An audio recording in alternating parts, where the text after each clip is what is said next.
जो डिसीजन लिया गया है सरफराज खान वाला, मेरे ख्याल में इंडियन टीम के लिए बहुत ज़्यादा फिजिबल रहेगा, क्योंकि जब फर्स्ट मैच में भी विराट कोहली की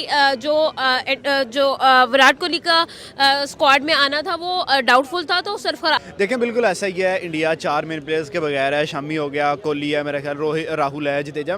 तो मीन ओवरऑल ये है कि इंडिया का स्क्वाड मुझे वीक लग रहे हैं इंग्लैंड की निस्बत। देखें जॉय रूट अकेले की बात करें तो इंडिया के तमाम बैटर से उस अकेले के रन्स ज़्यादा हैं टेस्ट क्रिकेट में।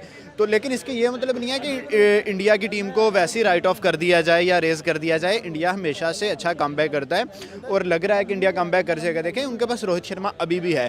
इनकेस रोहित शर्मा इंडिया को अच्छा स्टार्ट दे देते हैं तो इंडिया जीत हासिल कर सकता है। यह है कि पहला टेस्ट मैच भी इंडिया ऑलमोस्ट जीत गया था। पहले 2 दिन के अंदर हमें लग रहा था कि जी इंडिया थर्ड डे के पहले सेकंड सेशन में मैच खत्म कर देगा, लेकिन इंडिया लैग कर गया कि सेकंड इनिंग में इंडिया ने बहुत चीज़ों को इजी ले लिया। इंडिया ने कहा हम मैच तो विन कर गए हैं, अब आराम से खेलते हैं। वहीं पर ही बेसबॉल ने कमबैक कर लिया।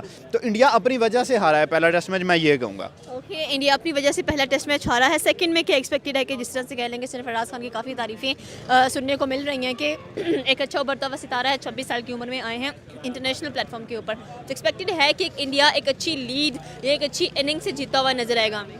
देखिए एक इनिंग से अब मैं नहीं कहूँगा। अब अगर आप मुझसे जनरली पूछें तो मैं 60% इंग्लैंड को विनिंग परसेंटेज दे रहा हूँ, 40% इंडिया को दे रहा हूँ। देखिए इन दी एंड आपका एक्सपीरियंस मैटर्स द मोस्ट होता है। एक्सपीरियंस उनके पास अगर आप देखिए जेम्स एंडरसन हो गया या जॉय रूट और बेन स्टोक्स, ये 3-4 ऐसे प्लेयर्स हैं जो इंडिया के तमाम यंग लड़कों से बहुत ज़्यादा पुराने हैं। और जाहिर सी बात है कि जो क्लच सिचुएशंस होती हैं वहाँ पर इस तरह के प्लेयर्स ही काम आते हैं।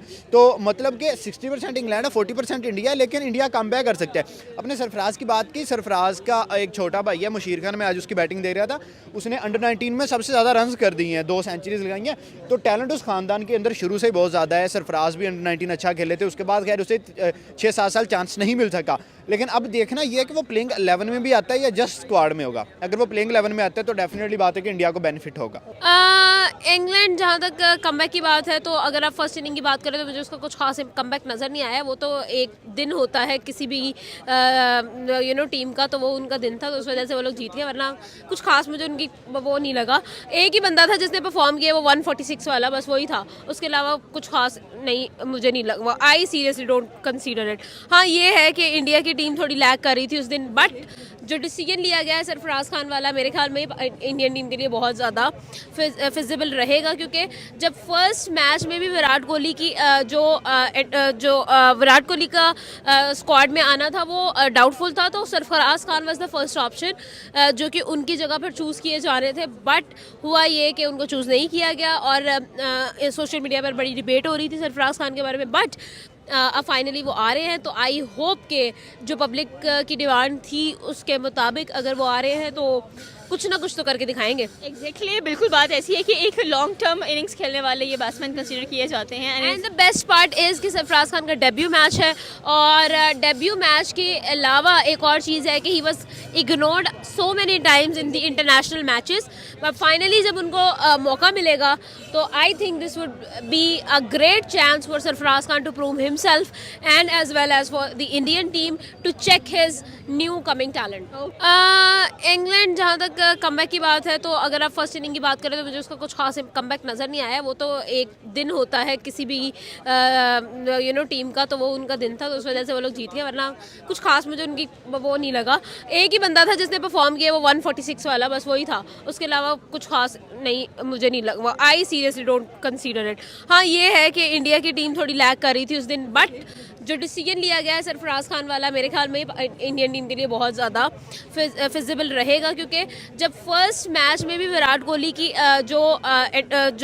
विराट कोहली का स्क्वाड में आना था वो डाउटफुल था, तो Sarfaraz Khan was the first option जो कि उनकी जगह पर चूज़ किए जा रहे थे। बट हुआ ये कि उनको चूज़ नहीं किया गया और सोशल मीडिया पर बड़ी डिबेट हो रही थी सरफराज खान के बारे में। बट अब फाइनली वो आ रहे हैं, तो आई होप के जो पब्लिक की डिमांड थी उसके मुताबिक अगर वो आ रहे हैं तो कुछ ना कुछ तो करके दिखाएंगे। एग्जैक्टली, बिल्कुल बात ऐसी है कि एक लॉन्ग टर्म इनिंग्स खेलने वाले ये बैट्समैन कंसीडर किए जाते हैं। And the best part is कि सरफराज खान का डेब्यू मैच है, और डेब्यू मैच के अलावा एक और चीज़ है कि he was ignored so many times in the international matches.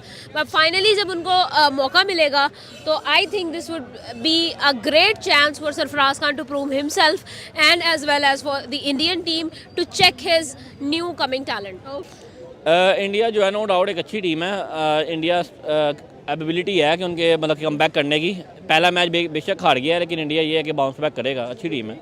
India definitely bounce back करेगा, लेकिन आप देखें केएल राहुल नहीं है, जडेजा नहीं है, विराट कोहली नहीं, उनकी जगह पे सरफराज खान आते हुए नजर आ रहे हैं। गिल और अय्यर की तो परफॉर्मेंस डेफिनेटली नहीं है, तो वो टीम में क्या कर रहे हैं?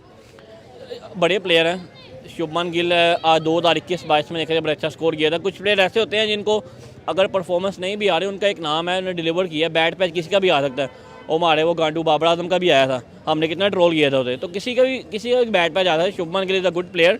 हम ये हम देखें ना, हम मीडिया वाले जो हैं एक टाइम पे गिल को उठा देते हैं, ये फलाना प्रिंस है। हम लोग ही कहते हैं ना गिल प्रिंस। तो अब अगर बैट पैच चढ़ा, हमें सपोर्ट करना चाहिए। आप मुझे क्वेश्चन कर रही हैं वो क्यों टीम में है? वो डिजर्व करता है भाई, उसने परफॉर्मेंस दी है इंडिया के लिए। उसने इंडियन जो इंडियंस हैं दे डेफिनेटली सर के छपरी गिल को टीम में नहीं होना चाहिए, उनको गिरा देना चाहिए। नहीं होना चाहिए छपरी गिल को, इस तरह के लोग कौन उनके कहता है पर इंडियंस खुद कहते हैं, इंडियन ऑडियंस। यही तो बात है, ये हमारी पाकिस्तानी आवाम का हाल नहीं है। हम एक दिन में उठाते हैं प्लेयर को, एक दिन गिरा देते हैं, ठीक है? ये नहीं होना चाहिए। गिल ने परफॉर्मेंस दिया तो वो आया है। Gill was number 1 in ODI था। हाँ तो फिर कोई रीज़न थी तो था ना। मैं क्यों नहीं हूँ? मैं नहीं क्रिकेट खेलता।